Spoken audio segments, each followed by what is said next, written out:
You know the feeling, right? You walk into a tackle shop and you're hit with a wall of squid jigs or zokas. All these colors, all these sizes. It's completely overwhelming. It's a classic headache for any shore angler. But what if I told you there's a simple way to cut right through all that noise? Well, let's break it down. I mean, you're looking at hundreds of options. Should you grab the flashy pink one or the one that looks just like a real sardine? Does spending more money actually mean you're gonna catch more squid? That's the puzzle we're gonna solve today. By the end of this, you'll have a clear plan of attack for your next trip. Here's the good news. Picking the right jig isn't about guesswork or random luck. Not at all. It's a strategy. And your success really just boils down to understanding 3 core things that can seriously, and I mean seriously, boost your catch rate. And here they are, the 3 keys: color, size, and quality. We're going to dive into each one piece by piece to build a super simple framework so you can make the perfect choice every time. So let's start with the one everyone loves to argue about: color. Okay, first up, let's talk color. And trust me, this isn't just about picking a pretty lure.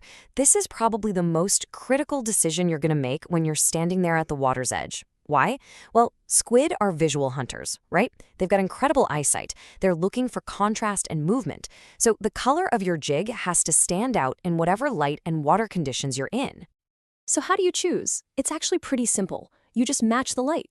On a bright, sunny day, you want your jig to look like the real thing. Think natural sardine patterns or metallic colors that flash and sparkle in the sun. But when it gets cloudy or the light starts to fade, those natural colors just vanish. That's your cue to switch to bright, fluorescent colors like pink or orange. They create a bold silhouette that a squid just can't ignore.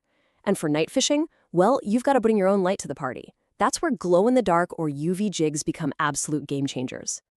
But look, getting the color right is only half the battle.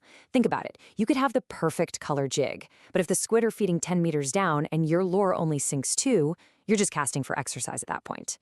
This brings us to our second key, which is all about getting your lure right in their face, and that is the power of size. A jig's size controls your casting distance, your fishing depth, and the big one we're going to focus on, it's sinking speed. So, sinking speed. What is that exactly? The easiest way to think about it is like a countdown timer for your jig. It's how fast it drops through the water column. And why does that matter so much?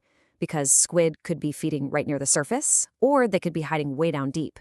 If your jig sinks like a stone, you'll blow right past them if they're up high. If it sinks too slowly, you'll never even reach them if they're deep. So yeah, matching the jig's size and its sinking speed to where you're fishing isn't just a good idea, it's everything. Here's a little cheat sheet to make it easy. Let's say you're fishing a super shallow spot, maybe only a few meters deep. A heavy jig would just hit the bottom immediately. So you'll want a smaller, lighter jig, something like a 1.8 to a 2.5.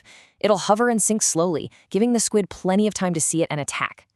Now for most places, rock ledges, piers, that kind of thing, where you're fishing in that 3 to 15 meter range, a size 3.0 or 3.5 is your go-to, your workhorse. It casts well and sinks perfectly. But if you're fishing a really deep channel with a strong current, you gotta go big. A 4.0 or larger has the weight to get down there where the real monsters are hiding. And here's a pro tip that seriously changed the game for me. Start thinking about the seasons. Early in the squid season, the squid are small and they're eating small stuff. So using smaller jigs in that 1.8 to 2.5 range is perfect. It's called matching the hatch. You're literally offering them exactly what they're already looking for. Then as the season goes on and the squid get bigger and hungrier, that's when you size up your jig to give them a bigger meal to chase. Okay, so you've got the perfect color for the conditions. You've picked the right size for the depth. Now for the last piece of the puzzle, and it's the question I hear all the time. Do you really need to buy that expensive, fancy jig? Does a higher price tag actually mean better performance? Well, the answer isn't quite so simple. Let's just break it down. On one hand, you've got the big foreign brands. They often use high-tech materials and really advanced production methods, but they can be pricey. And here's the cheap part. They're not always designed for your local waters.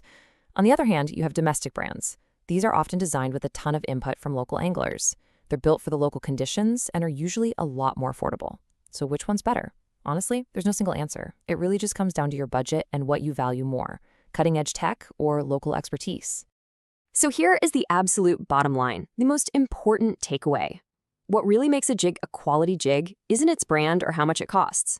It's all about performance. Does it have a good, sharp darting action when you jerk it? Does it sink at a nice, consistent rate? A well-balanced jig that works for your conditions will always outfish an expensive one that doesn't. So let's bring it all home. Color, size, and quality. These aren't just specs on a package, you see. They are the 3 tools you have to totally change your results on the water. When you start thinking about the light and the depth and the actual performance of the jig, you stop guessing and you start making smart, strategic choices. But here's the most important rule of all, and don't forget this one.